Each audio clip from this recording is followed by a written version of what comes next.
nearly doubling since 2022. But the numbers, as stark as they are, fall short of depicting the ripple effect across generations. When children experience homelessness, they face tremendous obstacles, developmental delays, educational setbacks, and health challenges. Fewer than 1 in 4 students who experience homelessness graduate from high school. For more than 100 years, Compass Family Services has been providing effective, innovative, and compassionate care to change those odds. We're here today because Compass is once again ready to do more for those who need us most. With this expansion, 130 new shelter beds are now available for families who need urgent, safe housing. For the family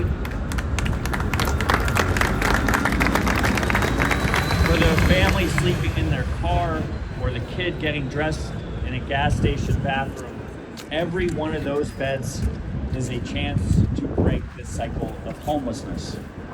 But there are more than 8,000 people experiencing homelessness every night in San Francisco.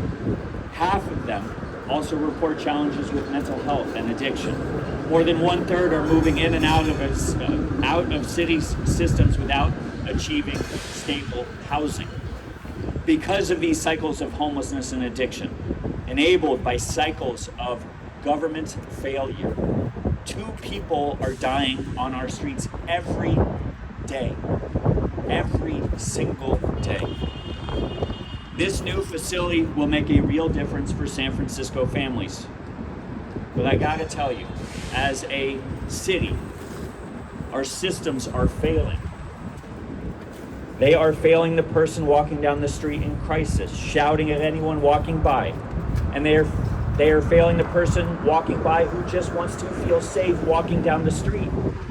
If we don't at least try to fix those failing systems, we can't point the finger at someone else when nothing changes.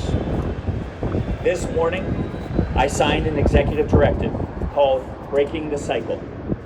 It outlines our administration's vision to fundamentally transform the city's health and homelessness response and break these cycles of homelessness, addiction, and government failure. This new roadmap has 3 core goals. 1, get people off the street and connected to services so they can achieve long-term stability. 2, keep our public spaces safe and clean. And 3, hold City Hall and our partners accountable for results while responsibly managing taxpayer resources. Breaking the cycle includes immediate steps and long-term reforms that will allow us to coordinate more effectively across departments, make policies rooted in evidence and reliable data, and hold ourselves accountable for outcomes. In the next 100 days, we're going to overhaul how the city organizes our street outreach efforts, replacing a fragmented structure with neighborhood-based teams that have the tools to connect people to treatment while keeping our public spaces clean. We will keep adding capacity in our systems so someone sleeping on the street or in their car has a better option available. And we will work on getting people off the street and into a bed, and then through our system and into an environment where they can be provided long-term stability. Then, in the coming months and over the next year, we will improve our case management and data systems, because we should consider a person's health needs when we're identifying the best permanent housing option.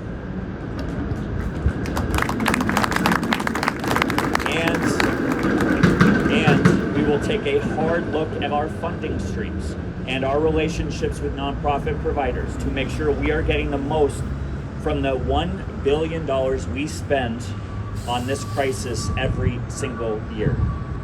We will start putting this plan into action right away, and beginning this week, we will share more on how we are making these changes. Everything in this new roadmap builds on the work we've been doing since day 1 of my administration. We announced the fentanyl state of emergency ordinance on our first day in office. Within a month, Thanks to the supervisors behind me, we partnered with all of them and it passed 10-1, unlocking critical tools that will power the actions laid out in the executive directive. We announced plans for a 24/7 police-friendly stabilization center at 822 Gary, which will open on an expedited timeline because of the ordinance.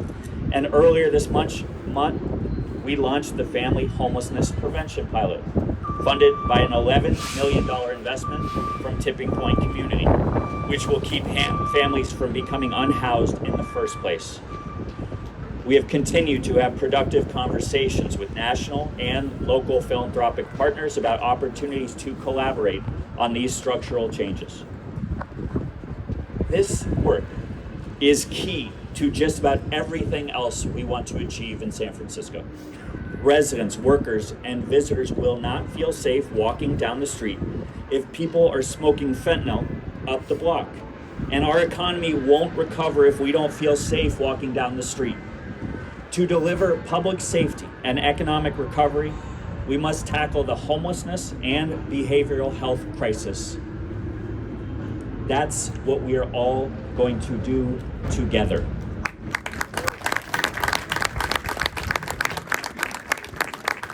This requires a deep bench of partners providing housing and social services. And when it comes to supporting families in crisis in San Francisco, there are few leaders as committed to accountability, service, and change as Erica Kish and Compass.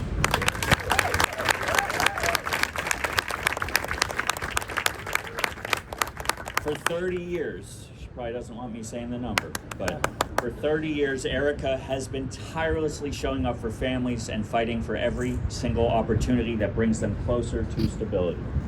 What makes Compass truly remarkable is their understanding that the path to stability requires more than just a roof over someone's head. It requires comprehensive support. Today, we will visit the new distribution, which offers families diapers, food, and hygiene products. In addition, the expanded space for therapy and behavioral health services is so vital because we know that addressing trauma and supporting mental health is fundamental to helping families thrive. Compass's work goes beyond what you will see here today. Last week, Compass expanded their housing location services to provide any family who wants it with dedicated support in navigating the complex housing market. We're not just adding beds. We're building a comprehensive framework for stability that both prevents homelessness and provides rapid response when families do lose their housing. As mayor, I believe our city must be judged on how we care for our most vulnerable residents, especially our children. Every child deserves a safe space to call home, a place where they can do their homework, where they can play, where they can simply be kids. Every parent deserves the dignity of being able to provide that security for their family. The staff and the frontline workers at Compass understand this deeply. Day after day, you meet families where they are, you recognize their humanity and their potential, you make them feel seen. The same is true of our city workers who spend every day in the streets, clinics, and hospitals, helping people turn their lives around. I want to thank everyone doing this work for refusing to accept that homelessness is inevitable for any family in our city. And I want families who are struggling right now to know that you are not alone. Our community and this administration stand ready to support anyone ready to break the cycle of homelessness for good. Thank you. Now, I'd like to invite up my partner in this work, Supervisor Matt Dorsey. Thank you, Mayor Lurie, and welcome everyone to District 6. And my message to all of the people who are assembled here is the same one that will be my message to the people who will come to Compass Family Services for services and distribution kind of work. Bring your appetites because we've got some great restaurants in the Little Diner here. Sam's is closed on Monday, but this is mid-market. It's a thriving community and we've got the market on market. So this is a neighborhood that's coming back and I am grateful that Compass Family Services is a part of it. When I saw that Mayor Lurie's executive directive on homelessness, my first thought was how well sequenced it is. And that's appropriate because I think a moral city, a city of St. Francis, is always going to prioritize for solving homelessness, families first. And there's no nonprofit I trust to do that better or more competently than Compass Family Services. But the larger approach that the mayor has articulated, as I said, is a well-sequenced strategy that's focused on the right priorities.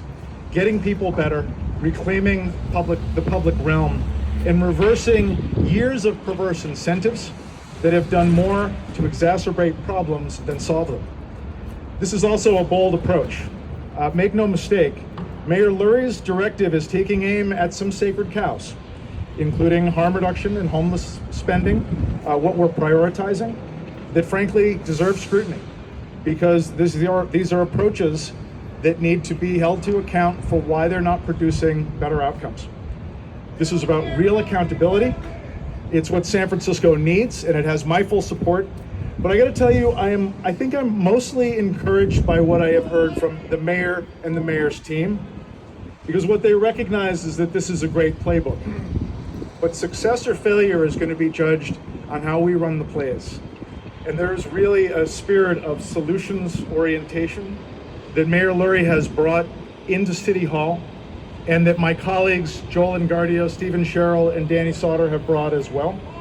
I spent a couple of years on the Board of Supervisors when I don't know that we had that kind of solutions orientation.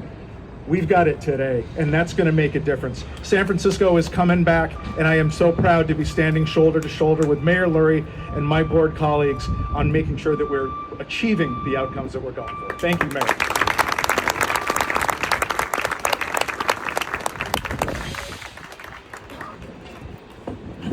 I'm happy to take any questions.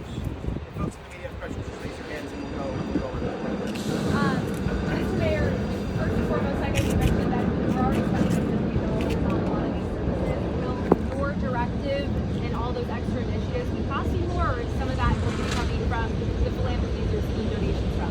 I'm really glad you brought up $1 billion, because we are spending over $1 billion on these issues, and it is why we have to take a fine-tooth comb and look at every dollar that we spend, and that's what we're going to do. It's not a matter of resources, it's a matter of how we're spending our dollars. We're going to get more effective and efficient at how we spend those dollars. So no, this shouldn't cost us more. On harm reduction, tell me what kind of programs you're going to be looking to that may actually be wound down. We will have details on that in the coming days, but here's what I will tell you. There are 2 people a day dying of overdose in our city. By any standard, that is unacceptable. And what we're doing is not working. And so everything is going to be looked at, things will change, and we will have details out of our public health, Dan Tsai's office in the coming days, and we'll have more details on that. Are we talking about like the smoking supplies and things like that? We will take a look at all of that, and yes, all of that will have to be paired with services, with support from clinicians and doctors. The days of just handing things out with no treatment assigned to it, those are over. As of today, where's your administration at with the 1,500 shelter beds? I appreciate that. Also, in the coming days, we will have that. We have a path and a line of sight to those 1,500 beds. I appreciate the supervisor's support. We actually got a 10-to-1 vote by the Board of Supervisors, in making sure that we had a mandate to stand up those beds, to make sure that we get our behavioral health crisis on our streets under control. And I look forward to working with them and our department heads to get that job done. Critics have said that we've seen similar strategies in the past and they haven't been successful in the past. What makes you think that it will work this time when similar work in the past has not been successful?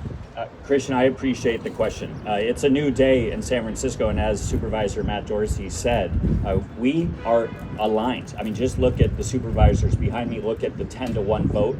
They understand what I know and I see every single day on the streets is that people want results. They want change. And we are tired of the status quo. The people are tired of the status quo, and things are going to change, and we're going to hold people accountable. So I think it's the collective energy and the collective will from the Board of Supervisors and myself and our department heads.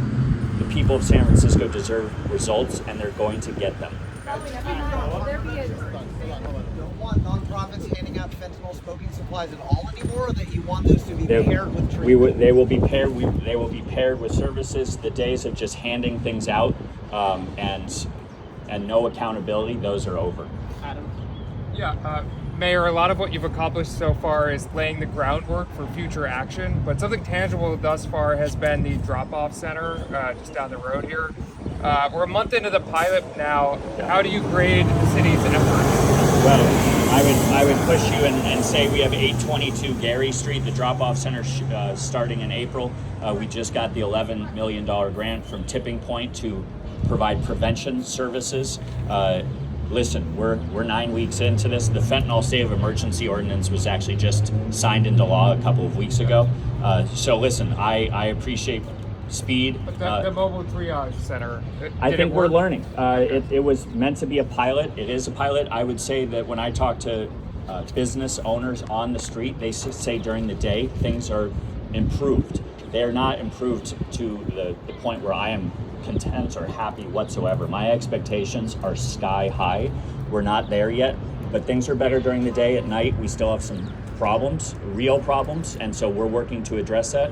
We have problems on 16th and Mission, and we are addressing those. We are going to follow those that are dealing drugs wherever they go. The open-air drug markets and drug use and drug dealing will not be tolerated, and it's going to take us time. We have challenges, but we're going to meet them head on. So you did not get a question. Okay, so let's cut the ribbon, and then we'll do a quick All right, vote. thank you all very much. Thank you, Supervisor.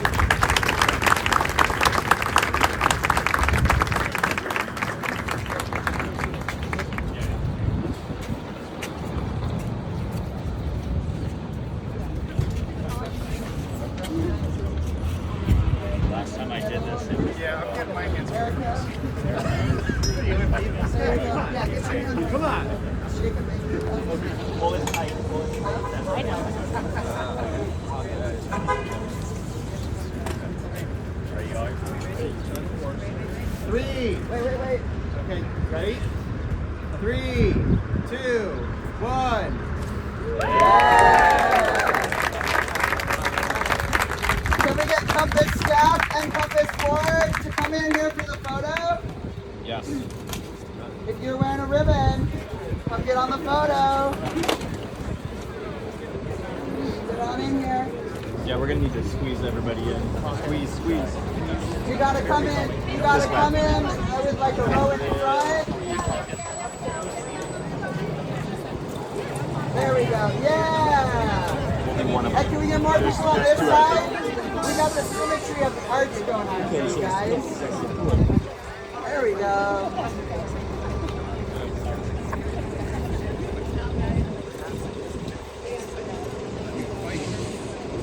Oh, this seems like the group that's gonna end family homelessness.